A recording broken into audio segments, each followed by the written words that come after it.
में भी, क्योंकि बच्चों को काउंटिंग का कंसेप्ट क्लियर नहीं होता, इसीलिए उनको सक्सेसिव नंबर लिखने में प्रॉब्लम आती है। तो मैं आज कुछ एक ऐसे नंबर्स लेकर आई हूँ जो जिससे बच्चों को काउंटिंग का प्रोसेस थोड़ा अच्छे से समझ में आएगा। देखो, मैं जैसे आपको लास्ट टाइम बताया था, हमारा H2O पर बेस होता है जब हम लोग इंक्रीमेंट करते हैं नंबर में।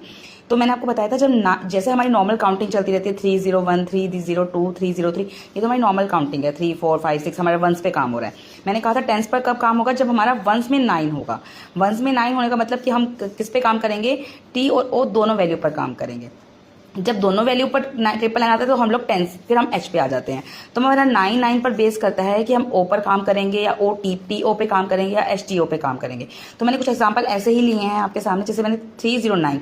अब हमारा वंस में 9 आ गया है। वंस में 9 आने का मतलब क्या हो गया है, यहाँ पर वंस में 9 आने का मतलब ये हो गया कि हम ओ पर अब काम नहीं कर सकते हैं, वो हमारा मैक्सिमम वैल्यू पर पहुंच गया है। तो हम किस पे काम करेंगे, टी ओ दोनों पे काम करेंगे।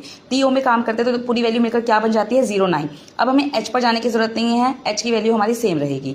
यहाँ पे अब दोनों वैल्यू पे काम करना है तो ये 09 मिलकर क्या बनता है, 9 बनता है। तो यहाँ पे क्या आ जाएगा, 10।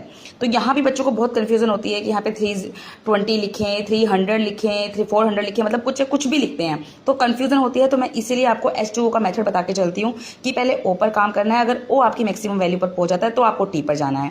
अगर टी भी अगर 9 पर है तो हम एच पर जाएंगे। लेकिन यहाँ पर हमारा टी 0 था तो हमने कंबाइन करके पढ़ा, वो 9 बन गया, तो 9 का हमारा क्या बन जाएगा, 10। सिमिलर मैंने यहाँ पर लिया H2O, हम इसको लेके चलेंगे। पहले हम ओ पे काम करेंगे, सेम हमारा यहाँ 9 है तो हम लोग किस पर आ जाएंगे, टी पर आ जाएंगे। टी पर हमारा 1 है तो यहाँ हम लोग फिर से किस पे काम करेंगे, इस पर काम करेंगे।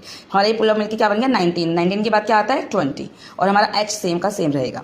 मैंने नेक्स्ट लिया, फिर से हमारे यहाँ पे O9 है तो हम ओ पर काम नहीं कर सकते। टी है, T9 है, हम उस पर काम नहीं कर सकते तो हमें किस पे जाना पड़ेगा, एच पे। तो हमारे एच में इंक्रीमेंट होगा, बाकी दोनों वैल्यू क्या रहेंगी, सेम, मतलब इंक्रीमेंट हो जाएगा। 9 के बाद क्या आ जाएगा, 0, 0। तो 6 में जब हमारे फर्स्ट वैल्यू में इंक्रीमेंट आता है तो हमारी नेक्स्ट वैल्यू क्या हो जाती है, 0, 0, क्योंकि 9 के बाद क्या आता है, 0, 0। जैसे 9 के बाद क्या आया, 0, 9 के बाद क्या आया, 0, 9 के बाद नेक्स्ट डिजिट 0 ही आएगी। तो 1099 है तो जब हमारा 0 आता है तो हम उसको रिप्लेस करते हैं 1 से। लेकिन अगर हमारे यहाँ 0 है तो ये तीनों वैल्यू मिलकर क्या बन जाएंगे, हम नेक्स्ट वैल्यू पर तो जाएंगे नहीं, क्योंकि यहाँ पर 9 नहीं आया है। 9 नहीं आया तो इसका मतलब यहाँ पे क्या है, 99। ये पूरा पढ़ेंगे तो क्या बनेगा, जैसे यहाँ पर था 09 था, 0 था तो हम 3 पर नहीं गए थे, 09 को 09 रखे हमने। 09 के बाद क्या आता है, 10। ऐसे 99 के बाद क्या आता है, 100, तो हमने 100 ऐसे चीज रखा। यहाँ पर भी हमारा ये 1 में 9 है, हम इस पर काम नहीं करेंगे। यहाँ 0 है, 0 का मतलब क्या बन गया, 09 बन गया। तो ये 1, 0, 10, तो ये 9 बन गया। तो ये मैंने आपको बताया है, आप इसको आप फॉलो करें तो आप बच्चों को अच्छे से एक सक्सेसर का मेथड समझा पाएंगे कि उसका नेक्स्ट नंबर हमें कैसे लिखना है। काउंटिंग लिखने में भी बच्चों को इजी होगी। जैसे यहाँ भी 9 है, इस पर भी काम नहीं कर सकते, यहाँ भी 9 इस पर भी काम नहीं कर सकते, यहाँ भी 9 इस पर भी काम नहीं कर सकते। अब हम 3 पे काम करेंगे तो क्या आ जाएगा, 4, और 9 रिप्लेस किससे करता है, 0 से। तो 0, 0, 0, 9 हमारा रिप्लेस करेगा 0 से, और 0 रिप्लेस करता है 1 से। Okay, thank you.